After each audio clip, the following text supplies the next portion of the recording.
Basic আলোচনা আজকে আলোচনা করা হবে সেটা হলো গণিত বিষয়ের কিছু বেসিক নিয়ে আলোচনা করা হবে। আলোচনার শুরুতেই আজকে আপনারা যারা উপস্থিত আছেন সবাইকে আন্তরিকভাবে শুভেচ্ছা ও ধন্যবাদ জানাই। আর প্রথমে আমি একটা কবিতার একটা চরণ উচ্চারণ করতে চাই। মহাবিশ্বের যত অমৃত বাণী গণিতকে করেছে বিজ্ঞানের রানী, সে গণিত যারা করে না ভয়, গণিত তাদের সাথে কথা বলে। গণিত বিষয়টা মোস্ট ইম্পর্টেন্ট। প্রত্যেকটা শিক্ষার্থীর জীবনেই গণিতের গুরুত্ব অপরিসীম। আমরা অনেক ছাত্রদের দেখি যে ক্লাসে এরা গণিত বাদ দিয়ে বাকি সব সাবজেক্টে ভালো পারে, কিন্তু গণিত সাবজেক্টটা আসলেই তাদের কাছে কেমন যেন একটা ভয় ভীতির কাজ করে। এর মূল উদ্দেশ্য, মূল কারণটা হলো যে একটা ছাত্র যখন ক্লাস 6-এ 7-এ 8-এ 9-এ পড়ে, ওর যে পূর্ববর্তী ক্লাসে যা পড়ার কথা ছিল, যা শেখার কথা ছিল, সে সেগুলো শিখতে পারে নাই বা পড়তে পারে নাই। এর জন্য একটা সময় আস্তে আস্তে এই যে গ্যাপ তৈরি হওয়ার কারণে তার কাছে গণিতটাকে এখন একেবারেই বিষয়ের মতো লাগে।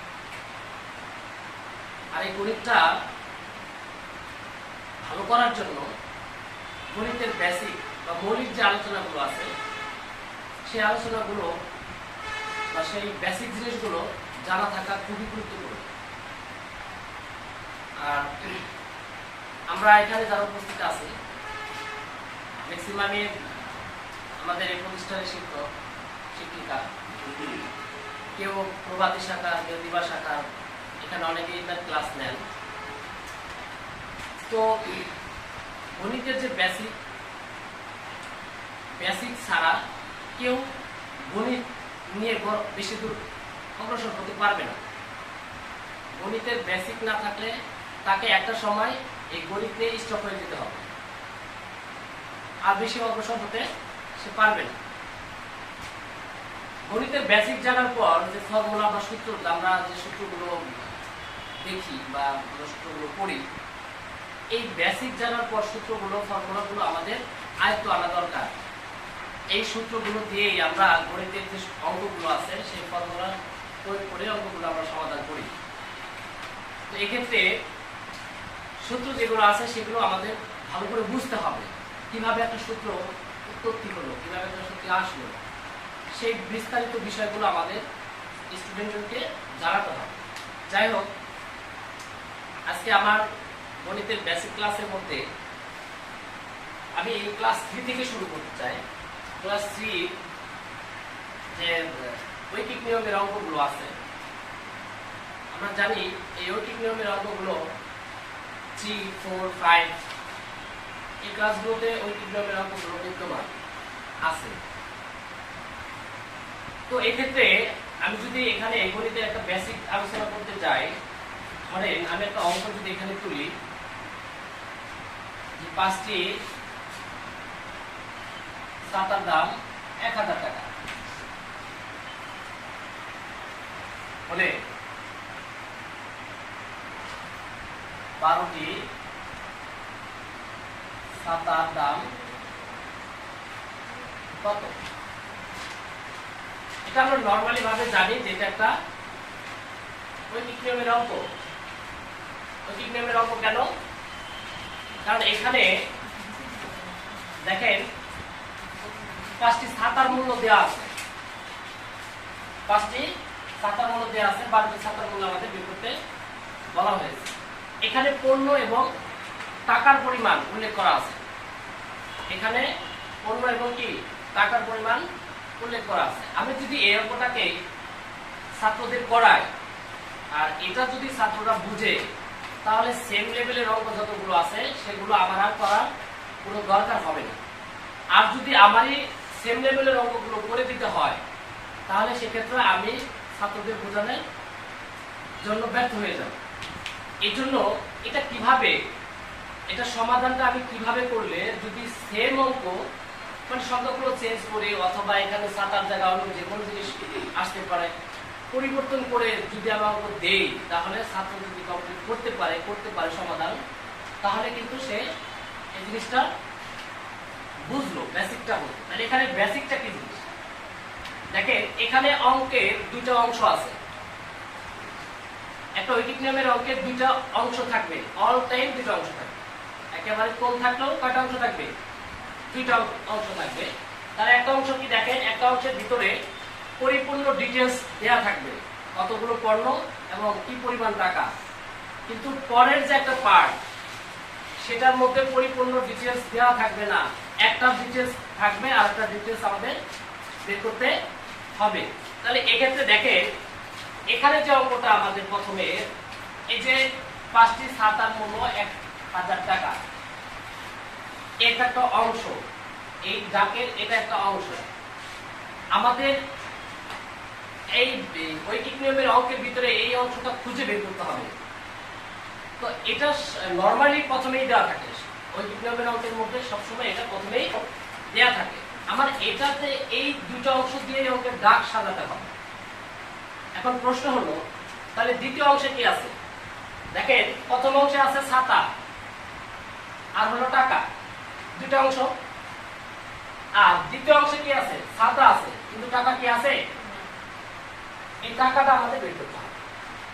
প্রথম অংশে আমার ছাতাও আছে, টাকাও আছে, কিন্তু নেক্সট যে অংশটা আছে সেটার মধ্যে কিন্তু ছাতা আছে, টাকা নেই। এই টাকাটা আমাদের বের করতে হবে।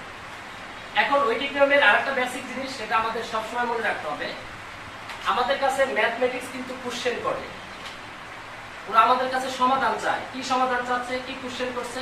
ওরা কোশ্চেন করছে 12টা ছাতার দাম কত, এটা বের করে দিতে হবে আমাদের। এই 12টা ছাতার দাম যে বের করতে যাব, ঐকিক নিয়মের ক্ষেত্রে যে জিনিসটা চাবে সেটাকে অল টাইম ডান পাশে রাখতে হবে।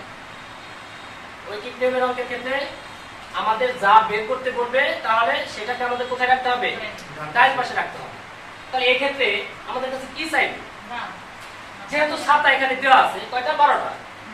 টাকাটা দেওয়া নাই, তার মানে টাকাটা আমাদের কোন পাশে যাবে? ডান পাশে যাবে। কিন্তু আমি দাগটা সাজাবো কোথা দিয়ে? দাগ কিন্তু এই প্রথম অংশ দিয়ে আমার সাজাতে হবে। তাহলে প্রথম অংশে কিন্তু দাগ কিন্তু একেবারে সাজানো হয়ে আছে। দেখেন, 5টি ছাতার দাম 1000 টাকা, তাই না? তো ঐকিক নিয়মের আরেকটা বেসিক জিনিস হলো, আপনার যতগুলো প্রোডাক্ট দেওয়া থাকুক না কেন, সর্বপ্রথম আপনাকে একটা প্রোডাক্টের দাম বের করতে হবে। এটা হলো বেসিক। আপনার 100 থাকুক, 150 থাকুক, 2টা থাকুক, 5টা থাকুক, 12টা থাকুক, যাই থাকুক, এটা কিন্তু আপনার প্রথমে কয়টা বের করতে হবে? একটা বের করতে হবে। একটা যখন আমি বের করব, তখন 100 থাক, 1000 থাক, 1200 থাকুক, যাই থাকুক, সেটা আমি বের করতে পারবো। তাহলে এই ক্ষেত্রে আমাদের এটার দাগটা কি হতে পারে? আমরা এভাবে লিখতে পারি, 5টি ছাতার দাম, দাম লিখে 1000 টাকা। তাহলে এখন একটি ছাতার দাম কি করব? আমাদের প্রশ্ন হলো, অনেক শিক্ষার্থী আছে এইখানে যে জ্ঞানজাম বাঁধে, অনেকে কি করে, এখানে 5 ভাগ হবে না গুণ হবে, এই জিনিসটা কিন্তু এরা এলোমেলো করে ফেলে। এখানে কয়েকটা টেকনিক আছে, আমি আপনাদের বলছি। দেখেন, যে উপরের সংখ্যার থেকে যদি নিচের সংখ্যাটা ছোট হয়, উপরের সংখ্যা কত? 5, 5, আর নিচের সংখ্যাটা হলো 1, তাহলে উপরের সংখ্যা থেকে কি নিচের সংখ্যাটা ছোট না? নিচের সংখ্যা যদি ছোট হয়, তাহলে উপরের সংখ্যাটা থেকে যদি নিচের সংখ্যাটা ছোট হয়, তাহলে এই উপরের সংখ্যাটা এপাশে যায় ভাগ হবে, উপরের সংখ্যাটা এপাশে যায় কি হবে? ভাগ হয়ে যাবে। সেম যদি ছোট না বড় হয়, তাহলে ঠিক এর বিপরীতটা হবে। যদি এটা ছোট থাকে আর নিচেরটা বড় থাকে, তাহলে এপাশে যেটা গুণ হয়ে যাবে। ওকে, তাহলে এটা আমরা এখানে কি করতে পারি? গুণ করতে, ভাগ করতে পারি। 1000 ভাগ 5। ওকে, এখন হয়তো ক্লাস 3 বা 4 এর বা 5 এর স্টুডেন্ট যারা আছে, তারা বলতে পারে, স্যার এইভাবে তো ভাগ কখনো দেখি নাই। ওদের যে ভাগ, যে কয়টা আইটেমে লেখা যেতে পারে, সেটাও আমাদের দেখাইতে হবে। যেমন ভাগ এভাবে লেখা যেতে পারে, 5 দিয়ে 1000 কে ভাগ, আবার 1000 ভাগ 5, আবার এভাবেও লেখা যেতে পারে 1000 ভাগ 5। তো আমাদের দেওয়া লেখা দেবে, আর একটা আছে 1000 ভাগ 5। তো এর যে কোনো একটা অংশ আসলে পরে আমাদের বুঝে নিতে হবে এটা ভাগ। ওকে, কারণ ক্লাস 3 স্টুডেন্ট শুধুমাত্র এই ভাগ আর এই ভাগ ছাড়া এই দুটো ভাগে কিন্তু পরিচিত না। আর এরা এই ভাগের সাথে পরিচিত হবে কখন? ভগ্নাংশের অঙ্কে যখন যাবে তখন আস্তে আস্তে এটা পরিচিত হবে। কিন্তু এই যে ভাবে যে আমরা অঙ্কটা করলাম সেটা পরিচিত হওয়ার জন্য আমাদের এভাবে আগে একটু ধারণা দিতে হবে যে এই চারটা নিয়মের মধ্যে ভাগ থাকতে পারে।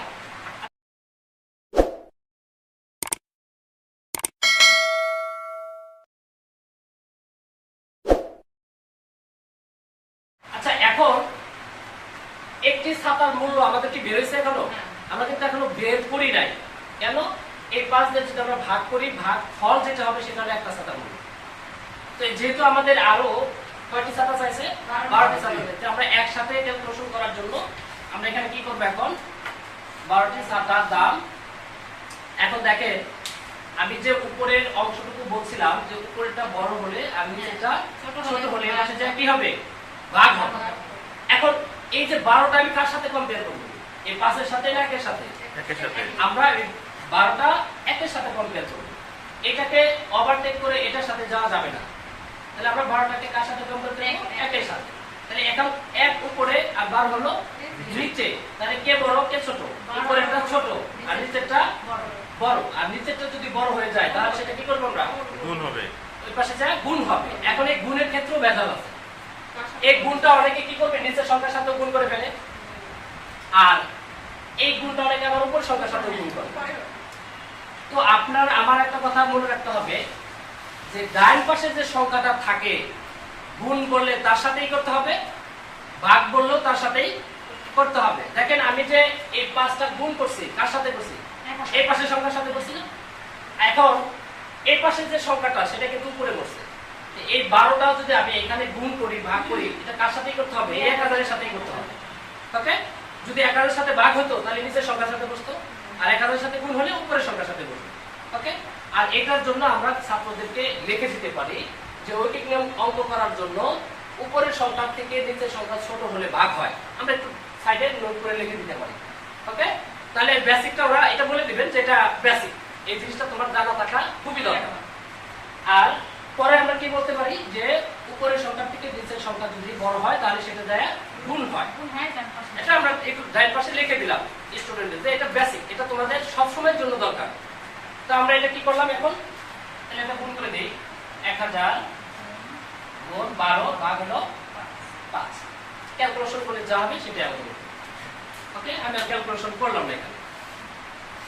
এক সেম যে অঙ্কটা আছে এটা একটা ঐকিক নিয়মের একটা বেসিক গেল। এই অঙ্কটা যদি আপনার কাছে আমার কাছে অন্যরকম ধরনের আসে তাহলে ছাত্ররা কিভাবে করবে?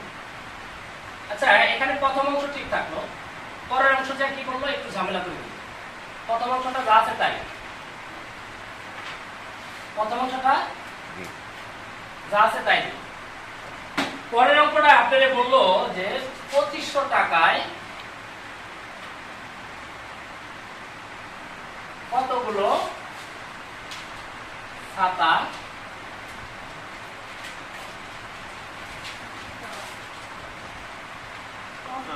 ক্রয় করা যাবে? আসলে এই ধরনের অঙ্ক। এখন দেখেন আমরা প্রথমে যে কথাটা বলছিলাম তার প্রথম কথাটা কি? অঙ্কের যে দাগ সাজাতে হবে সেটা প্রথম অংশের মধ্যেই দেওয়া থাকে। দেখেন এখানে প্রথম অংশ কি? 5টি ছাতার দাম 1000 টাকা। কয়টি ছাতার দাম? এটা 5টি ছাতার দাম 1000 টাকা এখানে দেয়া আছে। কিন্তু এখন আমি কি একটু দেখে কি সরাসরি অঙ্ক সাজাতে পারবো? একটু দেখে আমি কিন্তু অঙ্ক সাজালে আমার অঙ্ক ভুল হওয়ার সম্ভাবনা আছে না? এর জন্য আমাকে পুরো অঙ্কটাই আগে পড়তে হবে, তারপরে বুঝতে হবে যে অঙ্ক আমার কাছে কি চাইছে। আর অঙ্কের চাওয়াটা দ্বিতীয় অংশের মধ্যে আছে, অঙ্কের চাওয়াটা কিন্তু প্রথম অংশের মধ্যে নাই। প্রথম অংশের মধ্যে দাগ সাজানোর জন্য অংশটা দিছে। আর আমরা দ্বিতীয় পার্টে যখন চলে যাব তখন অঙ্ক আমাদের কাছে কি চাইছে সেটা আমরা বুঝতে পারবো। এখানে কি বলছে? আমরা প্রথমে খুঁজছিলাম কি, যারা স্টুডেন্ট আছে তাদেরকে আমরা জিজ্ঞাসা করবো যে আগের অঙ্কে আমরা কি খুঁজছিলাম, কি কি দেওয়া ছিল? এখানে দেওয়া ছিল ছাতা আর এখানে দেওয়া ছিল টাকা, তাই না? এখন এখানে কি দেওয়া আছে? এখানে দেওয়া আছে টাকা। তাহলে আমাদের কি বের করতে হবে? আমাদের বের করতে হবে ছাতা। ওকে, তাহলে ওটার ঠিক উল্টাটা, আগে আমরা টাকা চাইছিল, টাকা বের করছি, আর এখন আমাদের কাছে চাইছে ছাতা, আমরা ছাতা বের করব। ওকে, তো আমরা যদি ছাতা বের করতে চাই তাহলে কি আমাদের বেসিক আরেকটা জিনিস মাথায় আছে কি, যে জিনিসটা চাই সেটাকে কোথায় রাখতে হয়? ডান পাশে দিতে হয়। আমরা এটাকে ডান পাশে রাখবো, আর যেটা চাবে না সেটা আমাদের বাম পাশে থাকবে। তাহলে এখন বিষয়টা হলো কি, টাকা হলো আমাদের কাছে চাইছে হলো ছাতা, এই ছাতাটা আমাদের কি করতে হবে? ডান পাশে দিতে হবে। এই ছাতাটা কিন্তু বাম পাশে আছে, এই ছাতাটাকে আমাদের কোথায় দিতে হবে? ডান পাশে দিতে হবে। ওকে, এই যে ডান পাশে দিতে হবে, এটা আপনাদের বাচ্চাদেরকে একটু ধরাই দেন, যে এটা এভাবে ডান পাশে দিতে হবে, আর এই ডান পাশের সংখ্যাটাকে ঠিক এভাবেই বাম পাশে আনতে হবে। এটা আপনি একটা করানোর পর যখন ওরা দেখবেন যে ওরা করতে পারে, তখন একটা অঙ্ক বানায় দেন, যাতে ট্রাই করে দেখেন যে ওরা আসলে কতটুকু বুঝলো। হয়তো অনেক ভালো স্টুডেন্ট যে সে করে দেখাইতে পারবে, কিছু দুর্বল স্টুডেন্ট আছে আর একটু সময় লাগবে। তো এখন আমরা কি করব? এখানে কি ক্রয় শব্দটা আছে না? এখানে ক্রয় শব্দটা থাকলে কি করতে হবে? 1000 টাকায় ক্রয় করা যায় 5টি ছাতা। ওকে, তাহলে আমি যদি এভাবে দাগটা লিখি, 1000 টাকায় ক্রয় করা যায় 5টি ছাতা।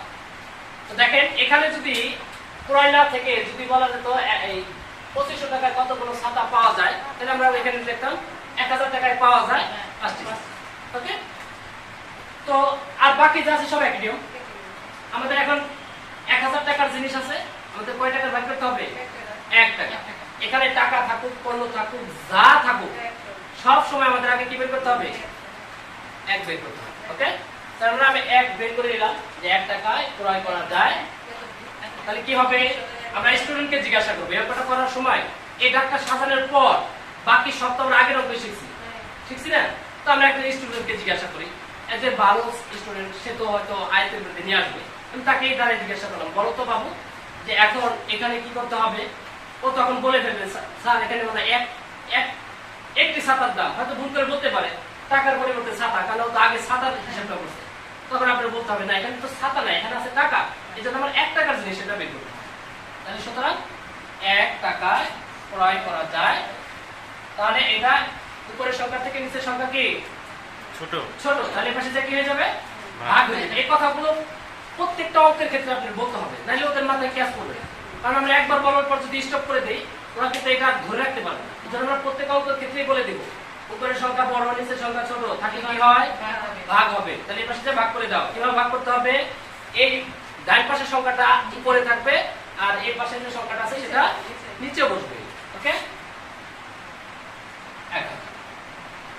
তাহলে আমাদের কয় টাকার ছাতা বের করতে বলছে? 2500 টাকা। তাহলে আমরা এখন কি করব? এখানে 2500 টাকা লিখব। 2500 টাকা ক্রয় করা যায় 5। এটা তো আমরা জানি যে উপরের সংখ্যা থেকে নিচের সংখ্যা বড় হলে পাশে যায় গুণ হবে। তাহলে আমরা এখানে গুণ করে দেব।